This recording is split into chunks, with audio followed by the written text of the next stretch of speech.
Servus und hello, welcome to this short video where I tell you why your prints may look poopy after you wash them. Resin printing and a beautiful end product is heavily related to how well you wash your prints. There are two different camps of solutions. For one, you have the DIY wash and you have a wash and cure station. I personally been using a DIY wash for on my resin printing journey, which is about 2 or 3 years. You can do this with a wash and cure as well, you just need more containers. Now the secret is in the wash, or the washes, as this video is all about using more than one wash. I print with Tech resin.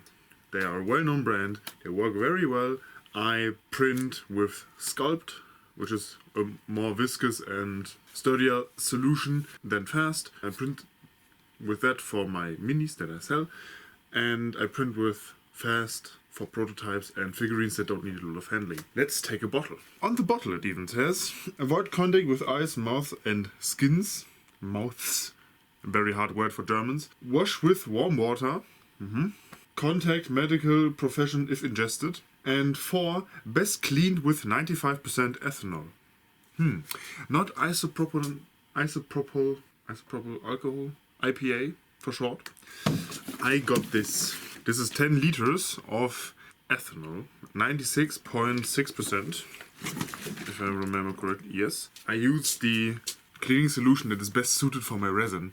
IPA and other solvents are usually fine, but there are some better ones, and the advantage of this is that it's also flammable, but it is an off product of not the oil industry, which is fairly nice. If you're in Germany or France, you can visit höfershop.de.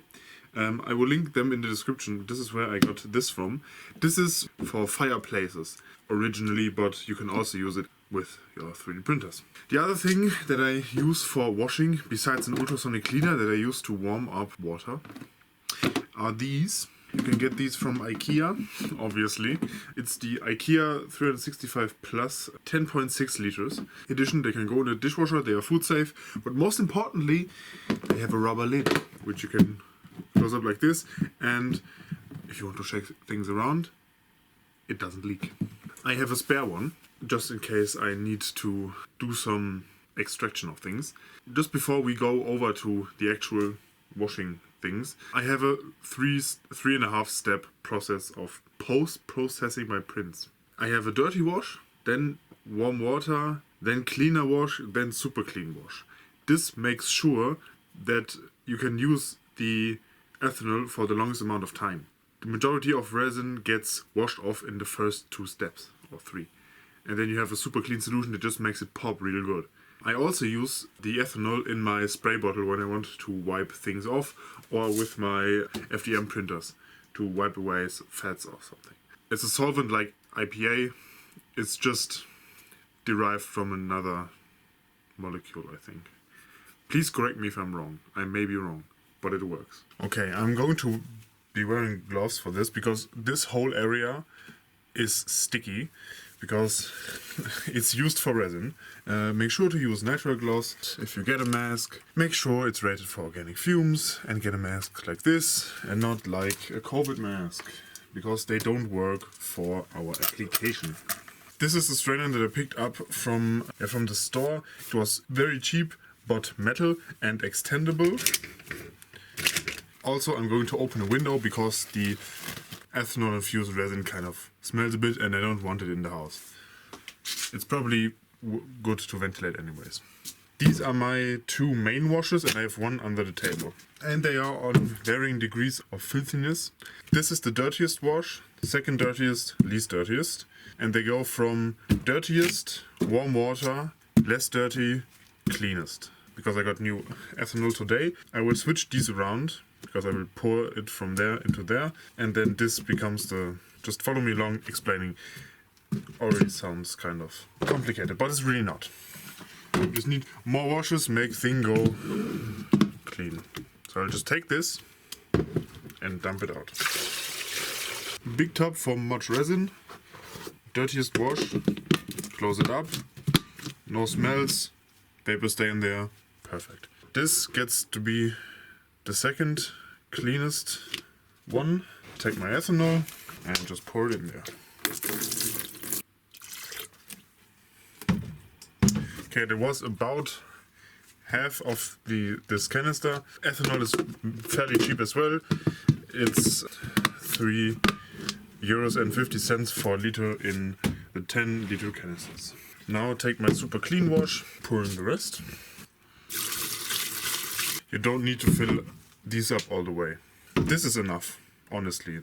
It's about like a third ways up. I'm going to insert a picture of a side view right here. You don't need to fill it up a lot.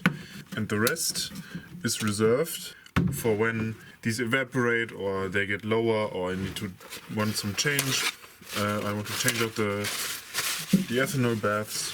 Because I have a print handy, we're going to wash a print and look at the result after curing. I'll get them from my Master Pro. This is a Wham Bam flex plate, Ceratec Fast Grey mixed with Sculpt. There's had some left over. Giant Frog, Cat, Dire Wolf and a Black Bear. These are some D&D minis that I sell. I usually don't use the flex plate if I can get them off that easily. Then give the whole build plate a wipe. I don't need to spritz some ethanol on it because this is in a warm environment, and as you can see, no resin. The no resin part is not that important. What's more important is that there are no chunks and debris on there. Now that I filled up my big wash, I check whether I can reach the bottom with my hand, which I can, without getting the ethanol into my glove. Ultrasonic cleaner, the water is set to 50 degrees. I don't use the ultrasonic cleaning function from it. Most of the time I just use it for warm water, because my prints will get very clean, or your prints. You can drop them in or wash it this way. It doesn't matter.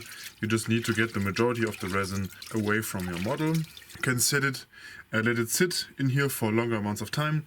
The Ceratec resin doesn't crack that easily from exposure to alcohol, but don't leave it in there too long. Drop it into the warm water. You can for sure just dump it in there, stir it around. This is just easier. Because of the warm water, the supports peel right off. Easy. Drop it in. When you do the warm water trick, please make sure, if you have very fine details, to be very careful around those or they will break off. It doesn't matter how good the resin is, at this little amount of surface area everything would break. So be careful, use some snips to cut under these, to cut the supports off. Be very careful. If it breaks off, you can glue it after curing, or you can glue it on with resin. 50 degrees might be very hot for your hands. Choose 40. I just happen to cook a lot and do this a lot, so my hands can handle it. If I have multiple jobs in a row, I will leave this on. Now I can turn it off, because I don't need to heat this water indefinitely. The supports you can put in your curing chamber for curing and then toss them in a plastic trash. I collect them in a box and then cure them if I have a big amount in the sun. So stir it around. The second one, the super clean wash ready. You can stir it around here. Now at this point, when I have a very detailed model, a soft toothbrush that I use for cleaning off prints, you can brush it, but be careful because harder bristles can break off fine details. Now for drying, I put the strainer over the dirtiest bath because the clean alcohol can drop into the not so clean alcohol, but not the other way around. And now if they have dripped a bit, put them on the table. You can let it rest so the ethanol evaporates. What I do is I have this handy dandy 2 kilowatt heat gun. It doesn't set it on fire. And even if I would do it, if it would set it on fire, I'm a trained firefighter, I know what I'm doing. So I'm going to hit it with a little heat. Don't stay for it too long, it will evaporate. It's not enough to catch fire or explode. And now I put these into the curing box. A couple of minutes later after curing, they are done. They are not sticky to the touch. They're perfectly cured prints, not sticky. All the detail is captured that was in the sculpt, and a perfect print. It even survived a little drop. I happen to throw this bear at the concrete floor. because I'm dumb. That's pretty much the magic of getting perfect prints with the correct wash. If you like this video, please hit like, subscribe so you don't miss anything that I do. I do a bi-weekly follow me through my business journey vlog every other Friday, and some random videos that appear out of the blue, like this one. So if you want to follow me, please do. I hope you print something and that you have no print failures. I will see you in the next video. Tschüss und auf Wiedersehen.